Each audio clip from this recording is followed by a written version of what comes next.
Damos la bienvenida a una de las expertas en COVID-19, ciudadana cuencana, la doctora Andrea Gómez, quien es candidata a PhD en Salud Pública en la Escuela de Salud Pública de la Universidad de Chile.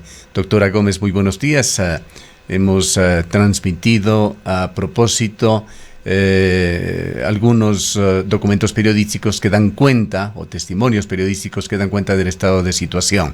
Hay que sumar a esto que el día de hoy se encuentran saturadas las unidades de cuidados intensivos en el hospital de El IES y se encuentra muy cerca de la saturación el del Hospital Vicente Corral Moscoso, ante una serie de advertencias que se han dado de los efectos que vendrán en esta y la siguiente semana por los feriados y las elecciones que supusieron una mayor exposición del público en general y mayores posibilidades de contagio.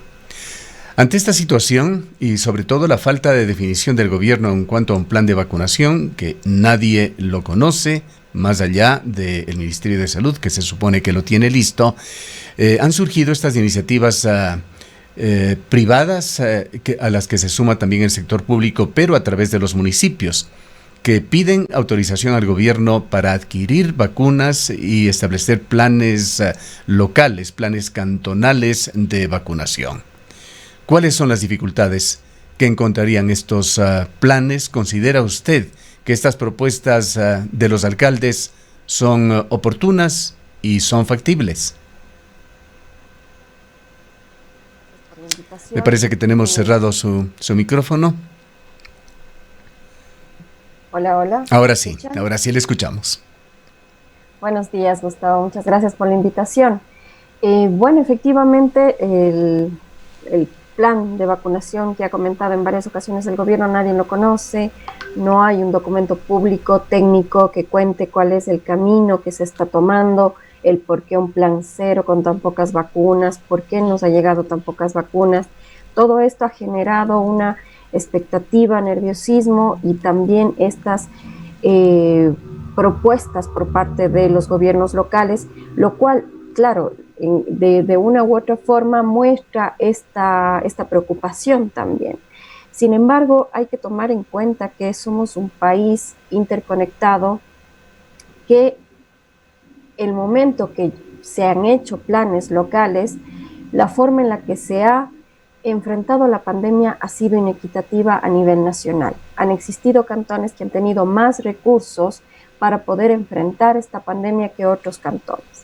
En el caso de una vacunación local por cantones, podría exponer a varios efectos que todavía desconocemos. Uno de los efectos sería que dentro del mercado a nivel de farmacéuticas, a nivel internacional, el hecho de que haya más demanda y tan poca oferta aumentaría los precios en las vacunas que también desconocemos por estas cláusulas de confidencialidad que existe con los estados.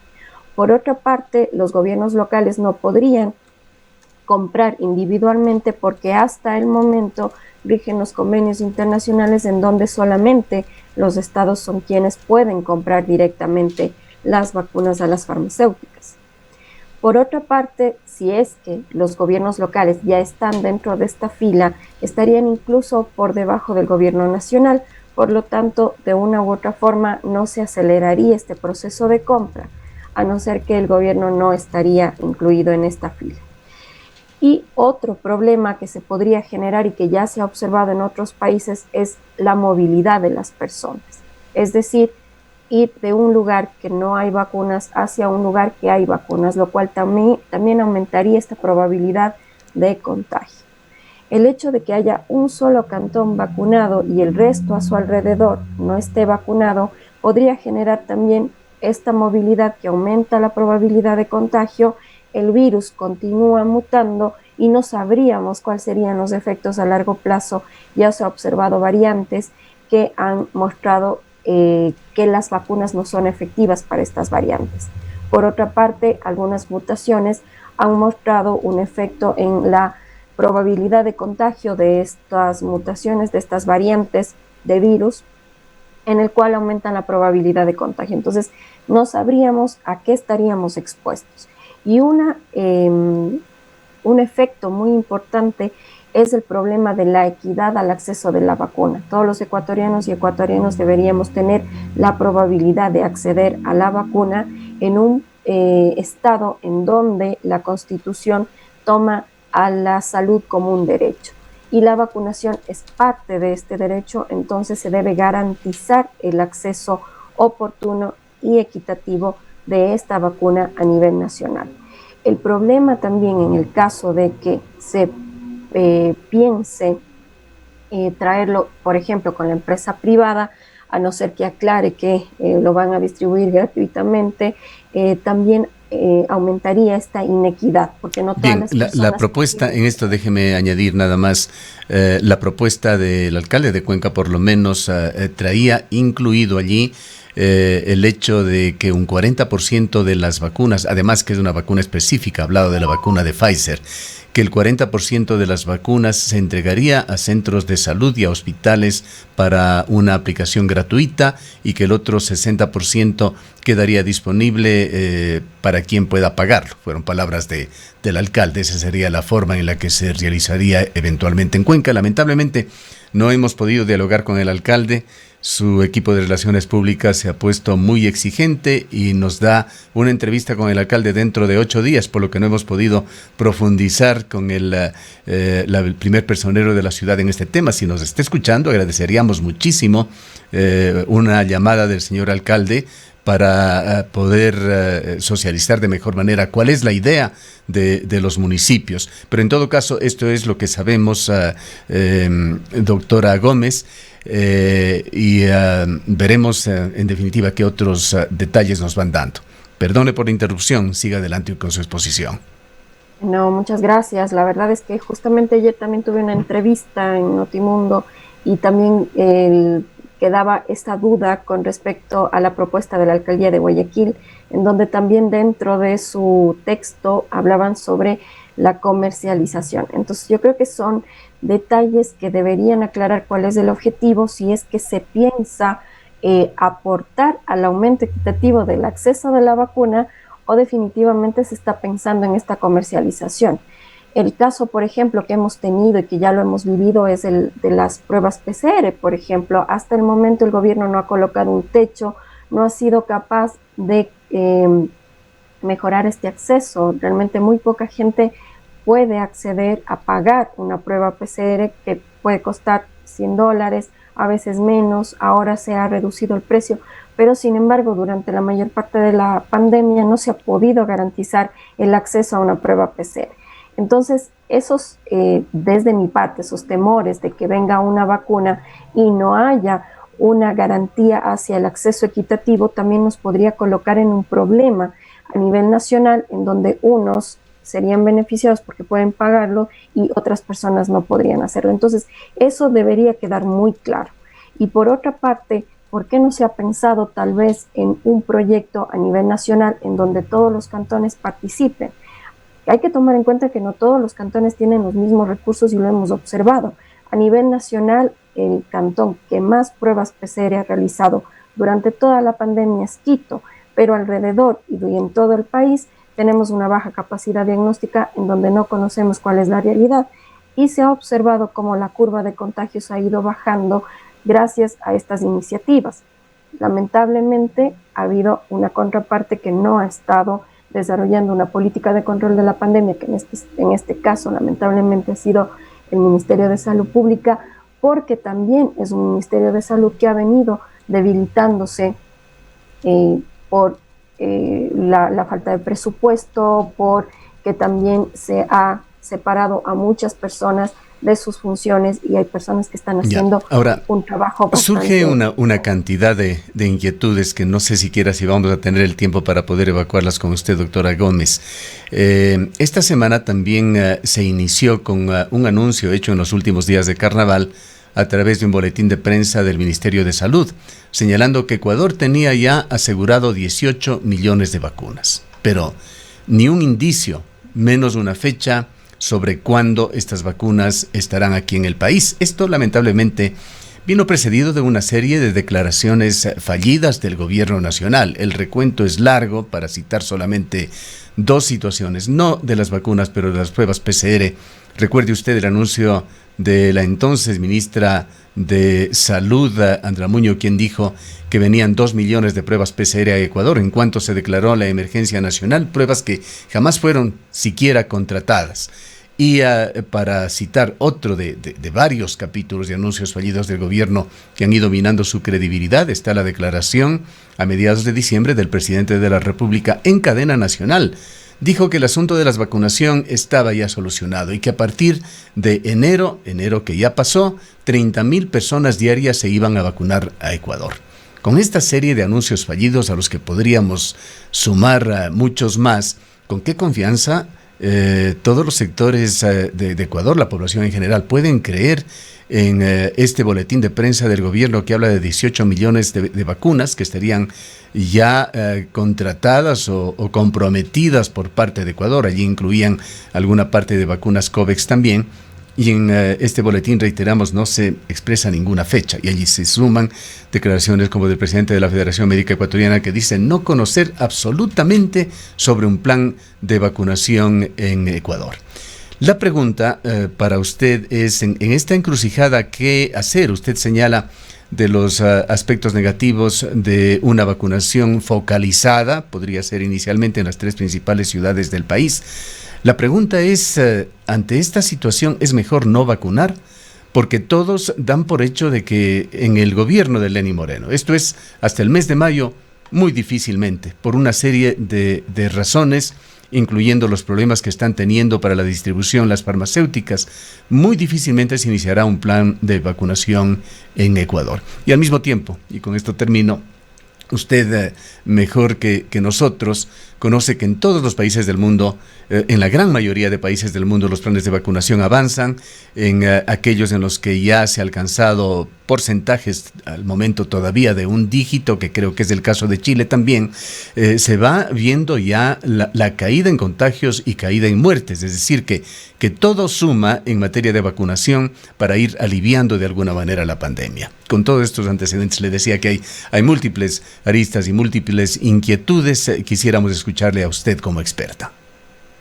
Claro, efectivamente hay que tomar en cuenta que algo que está pasando en el mundo y que no lo estamos observando es que hay escasez en producción de vacunas. No es solamente que no quiera un gobierno comprar, y no estoy excusando al gobierno porque lamentablemente hemos observado sus acciones que hablan más de lo que yo podría comentar. Pero hay escasez de vacunas. Las farmacéuticas también son las que deciden con qué gobiernos priorizar la venta, porque también existe una serie de acciones que van alrededor de la venta de una vacuna, el manejo, el que se verifique que se va a cumplir la cadena de frío en el caso de Pfizer, el que las personas estén capacitadas para recibir la vacuna, entonces y obviamente también capacitadas para el manejo de la vacuna. Es un proceso muy delicado que necesita personal capacitado para el manejo, porque se puede perder la efectividad de esta vacuna. Hay que tomar en cuenta eso. Por otra parte, claro, llama la atención que el gobierno no ha negociado con otras vacunas. Están las vacunas chinas, están otras vacunas estadounidenses, está la vacuna rusa, y tampoco hay una explicación técnica y transparente del por qué no se ha hecho, qué es lo que está pasando. ¿Qué ha pasado también con COVAX? Porque COVAX refirió que iba a entregar ya un primer cargamento durante las 2 últimas semanas de febrero y que la carta iba a llegar a los gobiernos. No han dado ninguna información al respecto, lo cual, claro, genera más dudas, más expectativas, más estrés en la población, y lo hemos vivido durante toda la pandemia, una serie de palabras del presidente, etcétera, que no se han cumplido, y claro, esto va generando más y más desconfianza. ¿Qué es lo que se podría hacer en este momento de parte de los gobiernos locales? Es un trabajo en conjunto. Necesitamos solidaridad para poder avanzar con la vacunación a nivel nacional, y obviamente, y ojalá si pudieran unir fuerzas para que toda la población a nivel nacional podamos acceder a la vacuna y se prioricen los grupos que realmente necesitan. El problema que hemos vivido en el país es que por una parte también hemos visto el efecto dañino que ha tenido la corrupción, y que también ha estado en el manejo de las vacunas. Lamentablemente no solamente fue la autoridad sanitaria, el ministro de Salud cuando vacunó a su madre, sino que también una serie de otras autoridades que han mostrado un mal manejo, ¿no? Entonces necesitamos que mejore la situación, pero no podemos desconocer que existe un gobierno, que existe un Estado que maneja el presupuesto nacional, que maneja los recursos y que deberíamos exigir que cumpla con este derecho a la salud. No podemos continuar, en el caso de lo que ha sucedido con la pandemia, el COE nacional, que el presidente de la República haya dado todas las responsabilidades a los COE cantonales, COE que incluso no tienen el presupuesto ni siquiera para pagar a sus propios empleados, que el gobierno adeuda. Entonces necesitamos un trabajo conjunto, pero también exigir al gobierno. Creo que la exigencia al gobierno existe. Diariamente podemos leer, ver, escuchar en los medios de comunicación a distintos portavoces que se expresan y exigen al gobierno que concrete algo. Pero, ¿cuál es la respuesta del gobierno? Sacar de la escena pública al propio ministro de Salud, luego de los graves incidentes que tuvo, amenazas de llevarlo a la Asamblea Nacional, que efectivamente se van a concretar por sus actuaciones. El ministro no aparece en la escena pública y nadie puede dar respuestas coherentes a tantas inquietudes y exigencias que sí se presentan en el ámbito público aquí en Ecuador. Bueno, la verdad, no sé cuáles son los procesos que se deberían hacer. Lamentablemente tampoco ha habido una división de poderes en este caso. Hemos observado cómo, por ejemplo, desde la investigación hacia lo que ha sucedido no se ha dado de la forma que la esperamos, ¿no?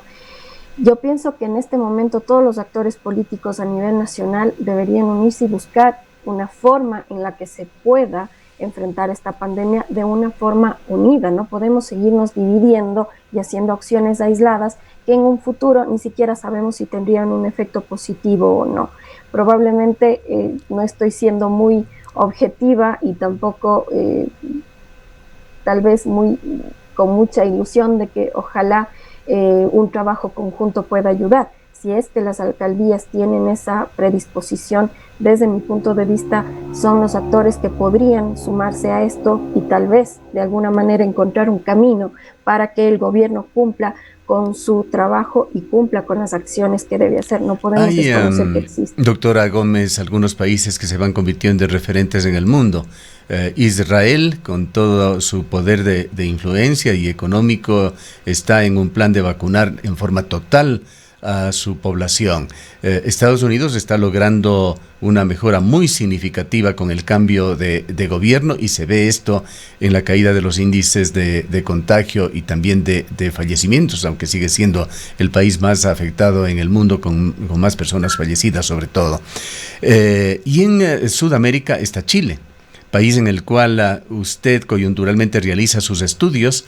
Es importante conocer cómo asumió Chile, siendo además un país cercano y latinoamericano, este tema de la vacunación y cómo marcha el mismo.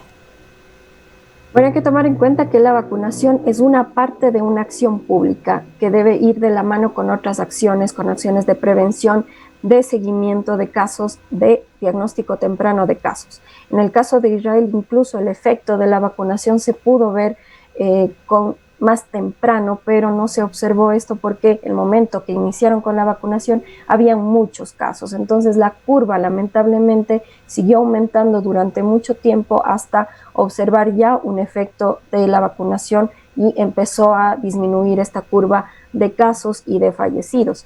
En el caso de Estados Unidos hay que tomar en cuenta que hubo un cambio de política de 180 grados, desde un gobierno que no aceptaba la evidencia científica hasta un gobierno que ha apoyado completamente a la evidencia, a la ciencia y está trabajando conjuntamente. También se empezó a utilizar ya la mascarilla en Estados Unidos, lo cual también ha ayudado mucho a disminuir el número de casos. En el caso de nuestro país hay que tomar en cuenta que ha habido una adherencia bastante grande a nivel nacional del uso de la mascarilla que hay que ir reforzando. Entonces son otras acciones de salud pública que complementan a la vacunación. La vacunación por sí sola no disminuye el número de casos ni el número de enfermedades graves, porque también se demora hasta que se vacune la mayor parte de la población Entonces se necesitan acciones que complementen. En el caso de nuestro país, campañas de prevención, la motivación al uso de la mascarilla, el distanciamiento físico, el lavado de manos, pero lo que ha faltado mucho en nuestro país ha sido el diagnóstico temprano y oportuno para poder evitar nuevos casos. Y eso sí se ha venido, no se ha venido fortaleciendo durante toda la pandemia. Hasta el momento seguimos sin llegar al 1.000.000 de test PCR informados a nivel nacional, lo cual, claro, nos deja muy por detrás de todos los países de la región. Incluso Bolivia ya aumentó su capacidad diagnóstica, Perú está sacando una prueba PCR nacional. Entonces, nosotros sí nos estamos quedando atrás, no solamente en la vacunación, sino en otras acciones de salud pública que también puedan prevenir nuevos casos, puedan prevenir casos graves para poder evitar esta enfermedad. Hay que tomar en cuenta que es una enfermedad prevenible siempre y cuando se cumplan todas estas acciones de salud pública. Quisiéramos que nos comente, si es que lo conoce, que asumimos que sí, el caso de Chile. ¿Cómo ha asumido el plan de vacunación? Bueno, hay que tomar en cuenta que en el caso de Chile también hubo un cambio de ministro en el mes de julio, lo cual también cambió la política de control de pandemia, desde inacciones en algunos casos hacia acciones. Se empezó a reforzar el sistema de atención primaria, que ya era fortalecido antes. Sin embargo, son quienes se han encargado de todo este plan de vacunación. Es un plan, de verdad, yo pude conocer a mucha gente que ha trabajado en este proceso. Realmente es una alegría y un orgullo poder observar el efecto positivo de todo el trabajo de tanta gente que se ha involucrado. También la academia ha sido parte de este proceso, y sobre todo ha existido la voluntad política de hacer esto. Y eso es muy importante. Se conversó con muchas farmacéuticas, no solamente con Pfizer, se conversó también con las farmacéuticas chinas. Son parte de estudios de las vacunas. En el caso de Chile han existido grupos tanto con la Universidad de Chile, la Pontificia Universidad Católica de Chile, que desarrollaron también investigaciones sobre las vacunas. Y claro, ya venían preparando todo este plan que se ha dado de una forma incluso sorprendente para los mismos chilenos y chilenas, que ha sido increíble. Pero también hay que tomar en cuenta que van de la mano conjuntamente con otras acciones, no solamente con la vacunación. Ellos tienen fases, por ejemplo, de cuántas personas se necesitan vacunar, dependiendo también del número de casos que ha existido en cada región. Ahí se divide por regiones, no por provincias, y se inició con las regiones que tenían más casos, por ejemplo. Toda la primera línea fue vacunada.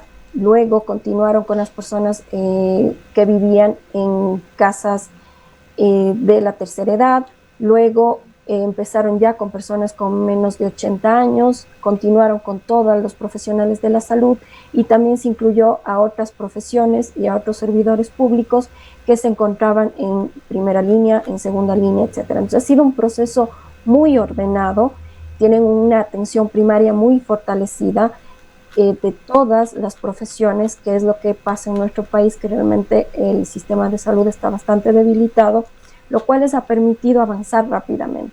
También hay una confianza con la institución, es decir, con el Ministerio de Salud, en el caso de Chile, y también con el Instituto de Salud Pública, que es quien aprobó el uso de las vacunas por emergencia. Y este proceso fue transparente, fue en vivo, la votación ha sido en vivo, los análisis de las vacunas que aprobaron se encuentran en la página web del Instituto de Salud Pública. Pero en el caso de nuestro país, que es en este caso AXA, quien está a cargo de la aprobación, no hemos tenido tampoco información, no hay documentos de cuáles fueron los análisis técnicos para aceptar, aprobar ciertas vacunas, si es que solamente se ha aceptado Pfizer, qué ha pasado con la vacuna de AstraZeneca, por qué no se ha aprobado otro tipo de vacunas, tal vez no han llegado a solicitar a ARCSA el permiso para uso por emergencia. O sea, hay muchas dudas que quedan dentro de nuestro país, y que claro, el observar la forma en cómo se ha manejado en el caso de Chile también ya nos daría pistas de cómo podríamos hacerlo. Entonces, en cuanto a a las cifras, doctora Gómez, entendemos que Chile se acerca ya a las 3 millones de personas vacunadas. Y en cuanto a índices, Chile se encuentra muy bien con 12,43 vacunados por cada 100 habitantes, es decir, un 12,43% de la población. Israel, país del cual usted se refirió, está ya en un 78%, países muy ricos en el mundo, Emiratos Árabes 52%, Reino Unido 24%, Estados Unidos 16%. La Unión Europea se encuentra muy rezagada con 5%, Brasil 2,6%, para un promedio a nivel mundial de 2,37%. Las cifras de Ecuador, mejor no hablar con el plan cero que continúa. El tiempo se nos agota, doctora Gómez. Quizá una síntesis y una recomendación final para los gobiernos locales y el gobierno nacional sobre cómo debería asumirse este tema urgente, impostergable en Ecuador. En el caso del gobierno nacional, realmente, ojalá, por favor, necesitamos que haya una autoridad sanitaria presente. No podemos continuar con una autoridad que no hable, que no comente, no tenemos idea cómo está la curva epidemiológica, qué es lo que sucede a nivel nacional con la pandemia. Hay que tomar en cuenta que hay una nueva variante circulando. Necesitamos acciones tempranas ahora, independientemente de cuándo llegue la vacunación. No podemos continuar sin acciones de salud pública, de prevención y de promoción de la salud para evitar nuevos casos. Y en el caso, obviamente, de las autoridades locales, de los alcaldes, alcaldesa, por favor, se necesita un trabajo en conjunto. Todo el país necesita acceder a la vacuna para que todo el país vea los efectos positivos. Si un solo cantón se vacuna y los cantones alrededor no se vacunan, esto podría generar también efectos desconocidos y que podrían ser muy negativos para el país. Por lo tanto, un llamado a un trabajo conjunto, a un exigir también a la autoridad nacional que realice su trabajo. Necesitamos que haya una autoridad presente, una autoridad que realmente trabaje por el país. Y a la ciudadanía, un llamado a seguirnos cuidando. Hay que tomar en cuenta que pasamos por un feriado bastante largo en donde hubo mucha movilidad, utilizar doble mascarilla, cuidarse, lavarse las manos, la distancia física, no bajar la guardia. Todos tenemos esta falsa sensación de seguridad. El ser conscientes de que la tenemos nos ayuda también a mantener todos estos cuidados. Y más aún si tenemos dudas de si somos o no somos caso, cuidarnos dentro de nuestra casa para evitar nuevos contagios con nuestros seres queridos. Muchas gracias a la doctora Andrea Gómez nuevamente por este diálogo nutrido de importantes informaciones y criterios. Ella es médica epidemióloga, realiza su PhD en la Escuela de Salud Pública de la Universidad de Chile y continúa paralelamente realizando investigaciones.